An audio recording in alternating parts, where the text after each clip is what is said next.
I am JVN Indu from the Department of Science and Technology. Today I will discuss branch group instructions and IO and machine control group instruction. So let's start. Firstly see the branch group instructions. Students, जैसा कि हम जानते हैं कि जो micro processor है वो instructions को सिक्वेंशियली क्या करता है, एग्जीक्यूट करता है। तो उसी मैनर के अंदर जो ब्रांचिंग इंस्ट्रक्शंस हैं, branching instructions refer to the act of switching execution to a different instruction sequence as a result of executing a branch instructions. इसको स्टूडेंट्स हम लोग एक एग्जाम्पल के थ्रू समझते हैं कि सपोज हमारे पास में माइक्रो फर्स्ट प्रोग्राम है, सेकंड प्रोग्राम है, थर्ड प्रोग्राम है, फोर्थ प्रोग्राम है। तो माइक्रो प्रोसेसर क्या करेगा, सबसे पहले फर्स्ट प्रोग्राम को क्या करेगा, परफॉर्म करेगा, देन उसको एग्जीक्यूट करेगा। तो जो फर्स्ट प्रोग्राम के एग्जीक्यूट होने के बाद में ही माइक्रो प्रोसेसर क्या करेगा, सेकंड प्रोग्राम को एग्जीक्यूट करेगा, इसी तरह थर्ड को करेगा, देन लास्ट में फोर्थ को करेगा। वो ऐसा नहीं करेगा कि डायरेक्टली फर्स्ट के बाद में डायरेक्टली वो क्या कर दे, फोर्थ प्रोग्राम को एग्जीक्यूट कर दे, ऐसा वो नहीं करेगा। अब सपोज करो कि फर्स्ट प्रोग्राम के एग्जीक्यूट होने के बाद में उसने सेकंड प्रोग्राम को एग्जीक्यूट किया, तो क्या होगा कि सेकंड प्रोग्राम के बाद में सपोज उसके पास में क्या आ गया है, एक सबरूटीन प्रोग्राम आ गया। तो सबरूटीन प्रोग्राम आ गया तो सबसे पहले माइक्रो प्रोसेसर क्या करेगा, सेकंड प्रोग्राम के बाद में थर्ड प्रोग्राम पर जाने से पहले क्या करेगा वो, उसके बाद में सेकंड प्रोग्राम के बाद में क्या करेगा, वो सब प्रोग्राम को क्या करेगा, परफॉर्म करेगा, और वो भी सिक्वेंशियली मैनर के अंदर उसको परफॉर्म करेगा। उसके बाद में अगेन वो किस पे जाएगा, जो थर्ड प्रोग्राम है उसको परफॉर्म करना स्टार्ट कर देगा। तो इसी तरह माइक्रो प्रोसेसर क्या करता है, इंस्ट्रक्शंस को सिक्वेंशली क्या करता है, एग्जीक्यूट करता है। उसी तरह हमारे जो ब्रांचिंग ग्रुप की इंस्ट्रक्शंस है वो भी क्या है, सिक्वेंशली मैनर के अंदर एग्जीक्यूट होते हैं। There are different types of branching instructions. First is call instruction, second is call and return instruction. अब फर्स्टली हम लोग देखते हैं कि जो कॉल इंस्ट्रक्शन है उसमें क्या क्या आते हैं। कॉल इंस्ट्रक्शन के अंदर students jump, address, call instruction, PCHL, ये सारे हमारे कॉल इंस्ट्रक्शंस के अंदर आते हैं। अब सबसे पहले देखते हैं जंप एड्रेस। जंप एड्रेस को स्टूडेंट्स से एग्जाम्पल के थ्रू समझते हैं। सपोज हम लोगों ने लिखा है जंप C,100H। इसका क्या मीनिंग है कि माइक्रो प्रोसेसर जो है वो हमारे C,100H पे क्या करेगा, जंप करेगा।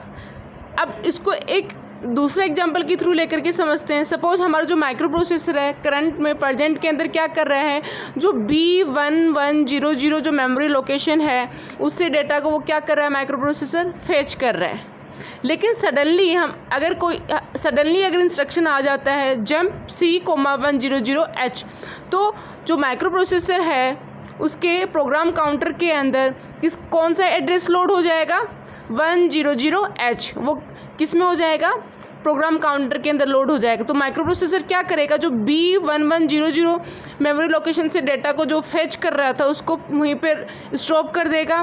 वो सीधा कहाँ जाएगा, प्रोग्राम काउंटर के में जो मेमोरी लोकेशन जो लोड है 100H,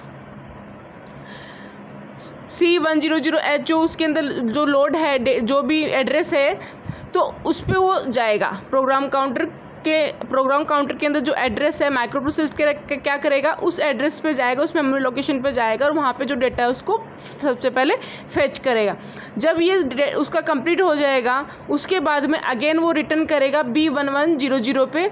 उसके बाद में क्या करेगा, अगेन उसको प्रोसेसिंग को वो कंटिन्यू रखेगा जो पहले कर रहा था। अब है conditional jump instructions. Conditional jump instructions में डिफरेंट इंस्ट्रक्शंस हैं, जैसे कि JZ का क्या मीनिंग है, जंप इफ़ 0। JNZ इसका क्या मीनिंग है, जंप इफ़ नॉट 0। JP इसका क्या मीनिंग है, jump if positive. JN it means jump if negative. JP O, it means jump if parity is odd. JPE, it means jump if parity is even. JC, it means jump if carry. JNC, it means jump if no carry. इसको example के through समझते हैं. Suppose example में हमने लिया है JZ C100H. तो JZ का क्या मीनिंग हो गया? Jump if zero. तो इसका क्या मीनिंग हुआ कि माइक्रो प्रोसेसर C100H पे तभी जंप करेगा जब उसको क्या मिलेगा, जो जीरो फ्लैग जो है उसका वो सेट हो जाएगा, तभी वो क्या करेगा, माइक्रो प्रोसेसर C100H पे क्या करेगा, जंप करेगा. तो JZ का क्या मीनिंग है? Jump on that particular address if zero flag is set. C10 suppose micro processor पहले क्या कर रहे हैं, कोई एड्रेस कोई भी मेमोरी लोकेशन है उससे क्या कर रहा है, वो डेटा को फेच कर रहा है. अब सडनली अगर एक आ जाता है इंस्ट्रक्शन जैसे कि JZ C100H आ गया, तो अब माइक्रो प्रोसेसर C100H पर तभी जंप करेगा जब उसका जो जीरो फ्लैग है वो सेट होगा. अदरवाइज वो जो पहले इंस्ट्रक्शन जिस मेमोरी लोकेशन से डेटा को फेच कर रहा है तो उसको क्या करेगा, वो कंटिन्यू रखेगा. Next is PCHL. अब इसका क्या मीनिंग है? The content of HL register is basically transferred in program counter. कि जो HL पेयर जो हमारा है, जो रजिस्टर पेयर होता है HL पेयर, उसके अंदर जो कंटेंट हैं वो क्या होंगे, प्रोग्राम काउंटर के जो हमारा PC है, प्रोग्राम काउंटर है, उसके अंदर क्या हो जाएंगे, ट्रांसफ़र हो जाएंगे. Next is call and return instruction. इसमें क्या क्या आता है? Call address, condition call instruction, RET return, condition return instructions. अब सबसे पहले देखते हैं इसके अंदर कॉल एड्रेस को. सपोज एग्जांपल ले रहे हैं हम लोग, कॉल हमारे पास में कोई इंस्ट्रक्शन है कॉल C100. अब देखिए क्या करेगा, अगर माइक्रो प्रोसेसर सपोज करो पहले क्या कर रहा है, अपना सीक्वेंसली मैनर के अंदर अपने प्रोग्राम्स को क्या कर रहा है, एग्जीक्यूट कर रहा है. अब अगर सडनली उसके पास में इंस्ट्रक्शन आ गया कॉल C100, तो क्या करेगा वो, इस C100 जो मेमोरी लोकेशन है उस पर जो कंटेंट है उसको क्या करेगा, वो कॉल करेगा पहले. अब रिटर्न क्या होता है? If this instruction is execute then it will transfer the program counter from subroutine to calling programme.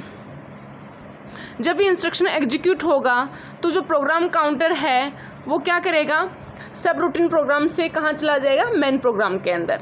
इसको एक एग्जाम्पल के थ्रू समझते हैं स्टूडेंट्स. जैसे कि माइक्रो प्रोसेसर जो है वो क्या कर रहा है, जो मेन प्रोग्राम है जिसमें first second third fourth program आ रहे हैं, उसको क्या कर रहा है, वो सिक्वेंसली मैनर के अंदर क्या कर रहा है, उनको परफॉर्म कर रहा है.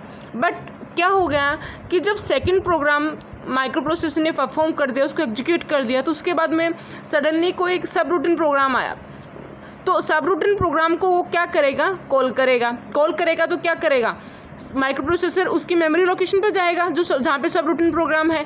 अब क्या करेगा, उसको सब रूटीन प्रोग्राम को वो क्या करेगा, सिक्वेंसली क्या करेगा, उसको परफॉर्म करेगा.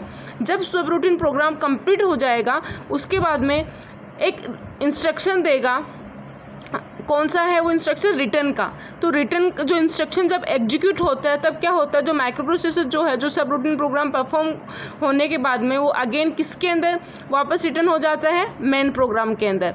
तो माइक्रो प्रोसेसर यहाँ पे क्या करेगा, सबसे पहले क्या किया उसने, सेकंड प्रोग्राम के बाद में सब रूटीन प्रोग्राम आया, तो सब रूटीन प्रोग्राम को परफॉर्म करने के बाद में अगेन एक रिटर्न प्रोग्राम जो है, रिटर्न इंस्ट्रक्शन एग्जीक्यूट हुआ. रिटर्न इंस्ट्रक्शन एग्जीक्यूट हुआ तो क्या हुआ, अगेन जो माइक्रो प्रोसेसर है वो मेन प्रोग्राम के अंदर आ गया. वो कहाँ से स्टार्ट कर देगा परफॉर्म करना, थर्ड प्रोग्राम से थर्ड प्रोग्राम को परफॉर्म करना स्टार्ट कर देगा. Last is IO and machine control group. तो सबसे पहले इसमें देखते हैं स्टैक कंट्रोल ग्रुप क्या है. स्टैक कंट्रोल ग्रुप के अंदर क्या इंस्ट्रक्शंस हैं. फर्स्ट है SPHL. यहाँ पे जो HL है स्टूडेंट्स, ये क्या है, रजिस्टर पेयर है. SP क्या है, स्टैक पॉइंटर है. When this instruction is executed, then whatever the content present in HL register pair is moved or transferred in the stack pointer. जब भी SPHL इंस्ट्रक्शन जो है वो एग्जीक्यूट होगा तो जो हमारा HL रजिस्टर पेयर है उसके अंदर जो भी कंटेंट है वो कहाँ मूव हो जाएगा, स्टैक पॉइंटर के अंदर ट्रांसफ़र हो जाएगा. Next is push RP. RP का क्या मीनिंग है, रजिस्टर पेयर. तो when this instruction is executed, then the whatever content present in register pair, it starts transfer the data in onto stack. जब भी पुश आरपी जो instruction है वो execute होगा तो रजिस्टर पेयर के अंदर जो भी कंटेंट है वो कंटेंट ट्रांसफ़र होना स्टार्ट हो जाएगा स्टैक के अंदर। नेक्स्ट इज पॉप आरपी, ये अपोजिट होता है पुश आरपी का। पॉप जो रजिस्टर आरपी जो इंस्ट्रक्शन है वो किसका अपोजिट होता है, पुश आरपी का। अब इसके पुश आरपी में क्या होता था स्टूडेंट्स, जो कंटेंट होता था रजिस्टर पेयर का वो कहाँ पे ट्रांसफर होना स्टार्ट कर देता था, स्टैक के अंदर होना स्टार्ट कर देता था ना। लेकिन पॉप आरपी जब इंस्ट्रक्शन एग्जीक्यूट होगा तो वो स्टैक से बाहर आना स्टार्ट कर देंगे, जो कंटेंट है वो स्टैक से बाहर आना स्टार्ट हो जाएंगे। तो पुश आरपी के अंदर तो क्या था, रजिस्टर पेयर से कंटेंट किस में जाता था, स्टैक के अंदर जाता था। अब पॉप आरपी के अंदर क्या होगा, वो स्टैक से कंटेंट बाहर आना स्टार्ट कर देगा। So next is machine control group.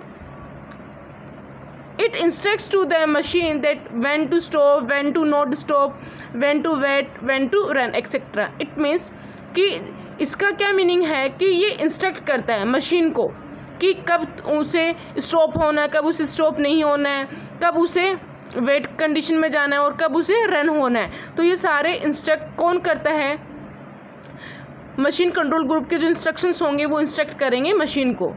अब इसमें कौन कौन से इंस्ट्रक्शंस आते हैं, जैसे NOP नोप आता है। तो जब भी ये इंस्ट्रक्शन नोप एग्जीक्यूट होगा तो क्या होता है, जो माइक्रो प्रोसेसर अभी जो भी परफॉर्म कर रहा था इंस्ट्रक्शन वो सबको परफॉर्म करना क्या कर देगा, स्टॉप कर देगा और सबसे पहले NOP जो है उसको क्या करेगा, वो एग्जीक्यूट करेगा, परफॉर्म करेगा। Next is halt. जब ये इंस्ट्रक्शन एग्जीक्यूट होता है तो उस कंडीशन के अंदर जो हमारा माइक्रो प्रोसेसर है वो होल्ट कंडीशन में, होल्ट स्टेट के अंदर चला जाता है। नेक्स्ट इज EI का क्या मीनिंग है, इंटरप्ट इनेबल। इंटरप्ट इनेबल तो स्टूडेंट्स होता क्या है कि जब भी हमारा जो EI है इंटरप्ट इनेबल है, इसका क्या मीनिंग, जब भी ये एग्जीक्यूट होगा तो हमारा जो इनेबल इंटरप्ट जो फ्लिप फ्लॉप है वो क्या हो जाएगा, इनेबल हो जाएगा। मीन्स जब भी EI interrupt enable instruction execute होगा तो उस कंडीशन के अंदर क्या होगा, जो हमारा इंटरप्ट इनेबल फ्लिप फ्लॉप है वो क्या हो जाएगा, इनेबल हो जाएगा। Next is DI stands for interrupt disable. तो जब भी DI इंस्ट्रक्शन क्या होगा, एग्जीक्यूट होगा तो उस कंडीशन के अंदर जो हमारा इंटरप्ट डिसेबल फ्लिप फ्लॉप है वो क्या हो जाएगा, सेट हो जाएगा। So today I discussed branch group instructions and IO and machine control group instructions.